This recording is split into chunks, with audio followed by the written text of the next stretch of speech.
بیٹا باپ کا اور باپ بیٹے کے جرم کا ہرگز ذمہ دار نہیں ہوگا۔ مزید آقا راہ صلی اللہ علیہ وآلہ وسلم نے اطاعت امیر کا حکم دیا۔ فرمایا اگر کوئی حبشی کان کٹا غلام بھی تمہارا امیر ہو اور تم کو خدا کی کتاب کے مطابق لے چلے تو اس کی اطاعت اور فرما برداری کرو۔ کیا کمال بات ہے کہ جو آقا راحت صلی اللہ علیہ وآلہ وسلم کا فرما بردار ہے، اتباع کرنے والا ہے، اس کی رنگ و نسل نہیں دیکھنی، اس کا عمل دیکھنا ہے اور اس کی پیروی کرنی ہے۔ رسول کریم صلی اللہ علیہ وسلم نے واضح الفاظ میں ہم سب کو بتا دیا، لوگوں نہ میرے بعد کوئی نبی آئے گا نہ نئی امت پیدا ہوگی۔ جھوٹی باتیں کرنے والے یہ سب جھوٹے ہیں۔ لا نبی بعدی، آقا راحت صلی اللہ علیہ وآلہ وسلم کے بعد کوئی نبی نہیں۔ پھر فرمایا خوب سن لو، اپنے رب کی عبادت کرو، پانچوں وقت نماز پڑھو، رمضان کے روزے رکھو، مال کی زکوٰۃ خوشی خوشی ادا کرو، خانہ کعبہ کا حج کرو اور اپنے حاکموں کی فرما برداری کرو۔ اس کی جزا یہ ہے کہ اپنے پروردگار کی جنت میں داخل ہو جاؤ گے۔ اللہ اکبر۔ رسول کریم صلی اللہ علیہ وآلہ وسلم نے جنت میں داخل ہونے والے کام بتا دیے کہ یہ کام کرتے جاؤ تو جنت میں داخلہ لازم ہو جائے گا۔ پھر فرمایا کہ میں تم میں دو چیزیں چھوڑے جا رہا ہوں کہ اگر تم انہیں مضبوطی سے پکڑ لو گے تو کبھی گمراہ نہ ہوگے، اور وہ ہیں اللہ تبارک و تعالیٰ کی کتاب اور نبی راحت صلی اللہ علیہ وآلہ وسلم کی سنت۔ آقا راحت صلی اللہ علیہ وسلم نے ارشاد فرمایا جو لوگ یہاں موجود ہیں وہ یہ باتیں غیر حاضر لوگوں تک پہنچا دیں۔ ممکن ہے بعض سامعین کے مقابلے میں بعض غیر حاضر لوگ ان باتوں کو زیادہ اچھی طرح یاد رکھیں اور ان کی حفاظت کریں۔ آج کا سوشل میڈیا کا دور ان باتوں کو مزید پھیلانے کا دور ہے۔ جس تک یہ بات پہنچے وہ اپنے دوسرے مسلمان بھائیوں تک پہنچائے تاکہ سب اس سے آگاہ ہو جائیں اور ہم سب اللہ تبارک و تعالیٰ کا فضل حاصل کر سکیں۔ پھر فرمایا اے لوگو، اللہ تعالیٰ نے میراث میں سے ہر وارث کے لیے ثابت کردہ حصہ مقرر کیا ہے اور 1/3 مال سے زیادہ وصیت کرنا جائز نہیں۔ آج مال کی وراثت، میراث کی تقسیم ایک بہت بڑا معمہ ہے۔ اس کے لیے ہمارے اندر کا لالچ ہمیں پریشان کرتا ہے۔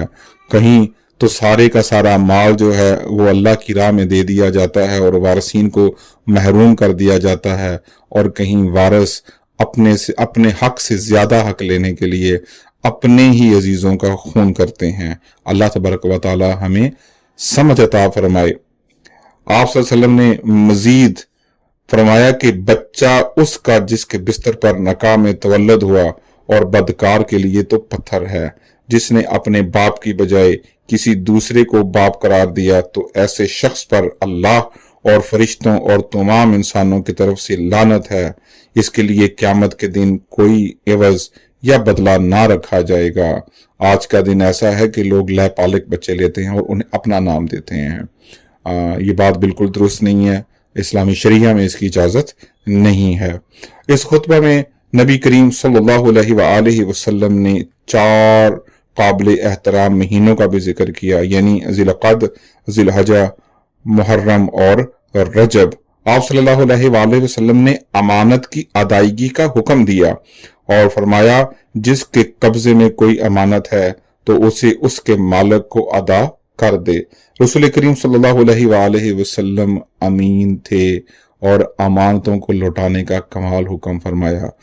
پھر فرمایا رسول کریم صلی اللہ علیہ وآلہ وسلم نے سود کو حرام کر دیا گیا ہے۔ دور جاہلیت کا سود کل عدم کر دیا گیا ہے، البتہ تمہارے لیے اصل پر حق ہوگا۔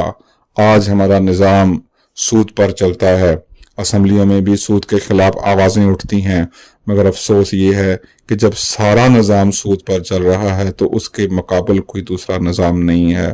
اسلامی مملکت، اسلامی نظام اور اسلامی نظام کے اندر سود کے ساتھ چلنا یہ لمحہ فکریہ ہے ہمارے ارباب اختیار کے لیے کہ وہ اس ضمن میں سوچیں اور بلا سودی نظام کو لائیں۔ الحمدللہ بہت سے بینکس ہیں، انہوں نے بلا سودی نظام شروع کیا ہوا ہے، تو یہ نظام انشاءاللہ نظام مصطفیٰ جو ہے وہ ہمارے ملک میں رائج ہوگا۔ ہم سب دعا کرتے ہیں اور اس کے لیے کوشش کرتے ہیں۔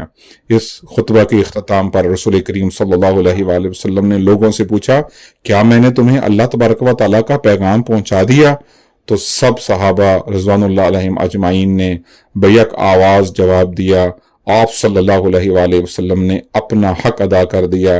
اس پر رسول کریم رؤوف الرحیم صلی اللہ علیہ وآلہ وسلم نے اپنی انگلی آسمان کی طرف اٹھائی اور 3 بار کہا، اے اللہ تو گواہ رہنا، اے اللہ تو گواہ رہنا، اے اللہ تو گواہ رہنا۔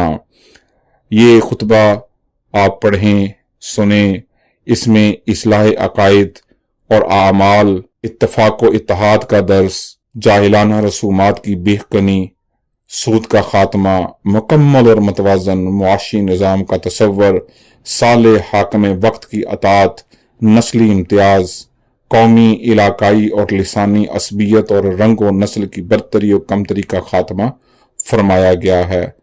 ہم دعا کرتے ہیں کہ یا اللہ کریم ہمیں اپنے آقا و مولا رسول کریم حضور خاتم النبیین حضرت محمد مصطفیٰ مجتبیٰ صلی اللہ علیہ وآلہ وسلم کی صحیح معنوں میں اتباع کرنے کی ہمت، طاقت اور توفیق عطا فرما اور ہمیں ثابت قدم رکھ، آمین۔